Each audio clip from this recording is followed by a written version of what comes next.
नमस्कार, आप देख रहे हैं सिटी न्यूज़ हरियाणा और मैं हूं आपके साथ चंद्रमोहन। बात देश कह दीजिए, हल्का कह दीजिए, हरियाणा में कह दीजिए, आज के समय एक ही चर्चा और चर्चा है इलाहाबाद उपचुनाव की। उपचुनाव कई मायनों में ऐतिहासिक है और इतिहास रचेगा।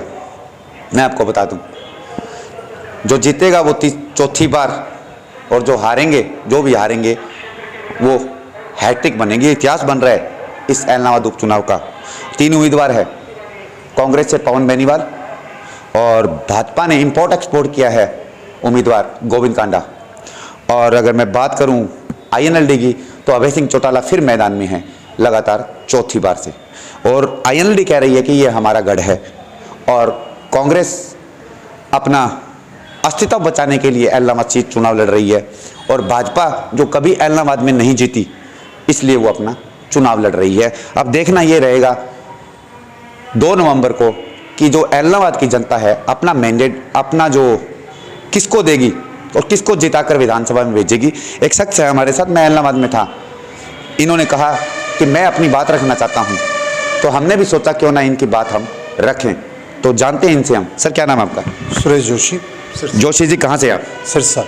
किसी पार्टी को बिलोंग करते हैं क्या आप? मैं कांग्रेस पार्टी से हूँ जी वैसे तो। बाकी मैंने गोपाल कांडा का 2009 से गोपाल कांडा के साथ जुड़ा था जब इन्होंने कांग्रेस ज्वाइन की थी। ठीक है।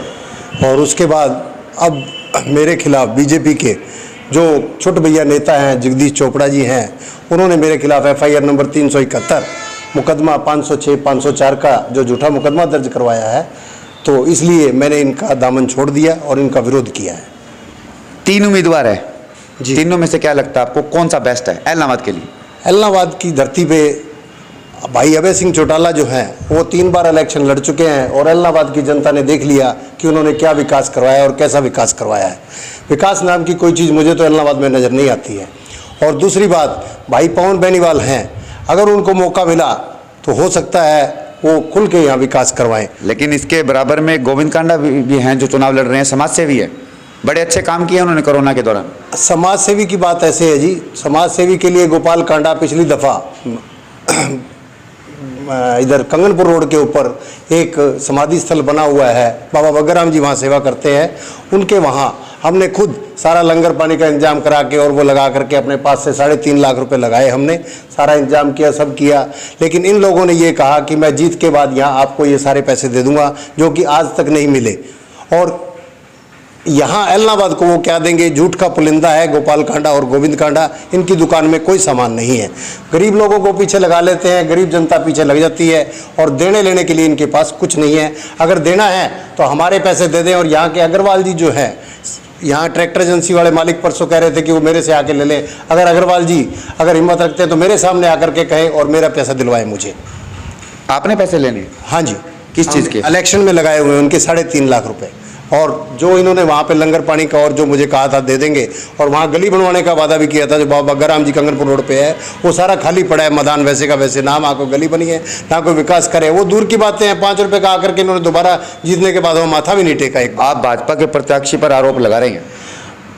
भाजपा के प्रत्याशी की बात नहीं है जी, हम तो भाजपा हो या कोई मौजूदा सरकार है, मौजूदा सरकार। और आपने कहा है कि जगदीश चोपड़ा ने आप पर मुकदमे दर्ज करवाए। झूठा मुकदमा कराया जी। अगर एक आध और करवा सकते, फिर एक और मुकदमा ना तैयार हो जाए। मैं कहता हूं मेरे खिलाफ एक आध और करवा दें। और अगर मेरा मुकदमा दर्ज नहीं करते, सिविल लाइन थाना के अंदर कश्मीरी लाल एसएचओ कंबोज था, रात को 12:15 बजे इन्फॉर्मेशन मिलती है और 12 बजे मेरे खिलाफ मुकदमा दर्ज कर देते हैं और 12:15 बजे उसका ट्रांसफर करके उसको डिंग पे लगा देते हैं, डिंग मोड़।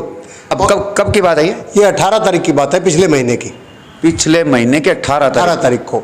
ये तो एसपी साहब का भला, जिनसे जाकर के मैं मिला और उनको मेरे मोहल्ले के 50-60 लोग 100 लोग मिले, जाकर के उनको अपनी एप्लीकेशन रखी। ये आदमी ऐसा नहीं है, इसने ऐसा कोई कार्य नहीं किया। हम सब लोग वहाँ पे हैं, तो उन्होंने मौका देखा जो भी था, या नहीं देखा मुझे नहीं पता इस बारे में। आपको कांग्रेसी हो इसलिए आप पर दबाव बना क्या? देखो जी, वो तो एक न्यूट्रल फेस है। न्यूट्रल फेस की बात नहीं है। कांग्रेसी होने के बावजूद ये मुकदमा दर्ज किया गया पार्टीबाजी के क्षेत्र से, और ऐसी कोई बात नहीं है इसमें।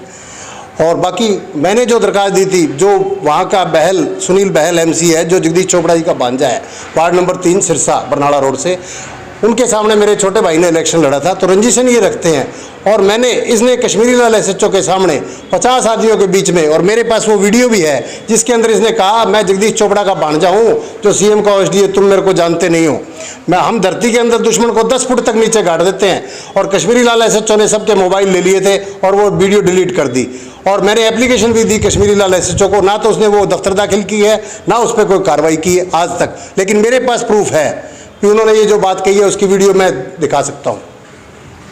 तो सर मैं भी दोबारा कह रहा हूँ जी, आपके जो आरोप है बड़े गंभीर हैं। जी सर। क्योंकि चुनाव प्रचार में भाजपा यही प्रचार कर रही है, और कोरोना के दौरान भी गोविंद कांडा जी ने बड़ा सामाजिक कार्य किए हैं, गरीब लड़कियों की शादी से कह दीजिए आप, और आप कह रहे हो कि वो पैसे खा जाते हैं और वापसी देते नहीं।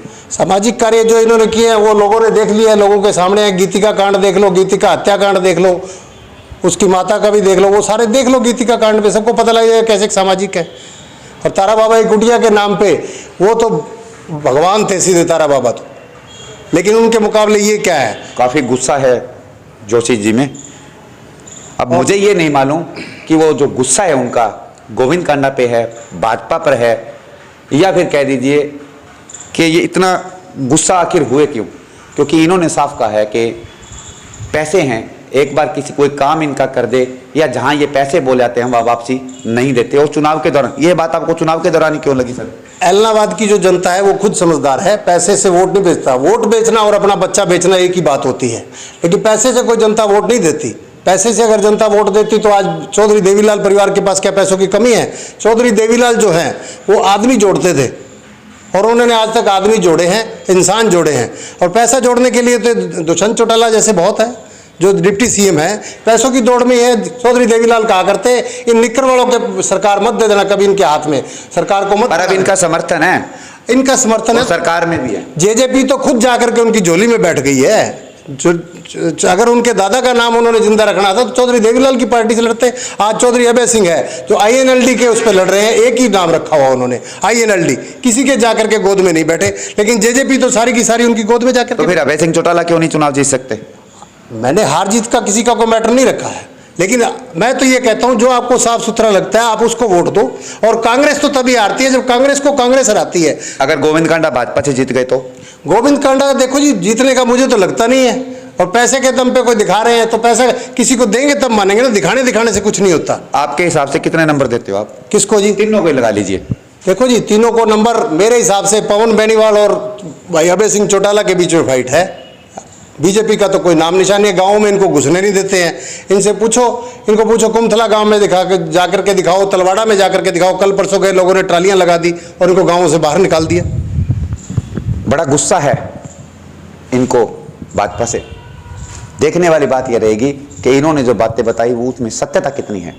मैं हूं अपने सहयोगी सोनू कुमार के साथ, सिटी न्यूज़ हरियाणा। जय हिंद, जय भारत।